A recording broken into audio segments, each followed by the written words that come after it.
When you hear the terms BBL and fat transfer, you think really big butt. And for most people, they're saying, I'm not really interested in a huge butt. However, did you know we can actually liposculpt and liposhape with fat transfer? Let's chat about it. So when we talk about fat transfers, I think people immediately jump to placing fat in the butt to make the butt really big. And that's not necessary all the time. In fact, we sort of favor a more natural shaping liposculpting process. And I want to walk you through kind of how we can do that and options that you have.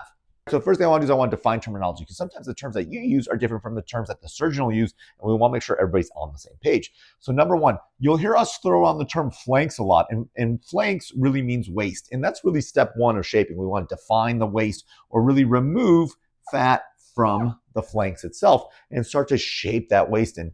Number two, we call it shaping the frame. And this is really important because we define these a little bit differently. We have an A point that sort of blends into to the flanks. I want you to kind of think about that from where the part of the butt starts and transitions into the flanks. Some people will actually call this their lats. We refer to it as the A point. Now, this is important because some people actually like a lot of volume there. We're usually trying just to shape that in so it curves in a little bit better.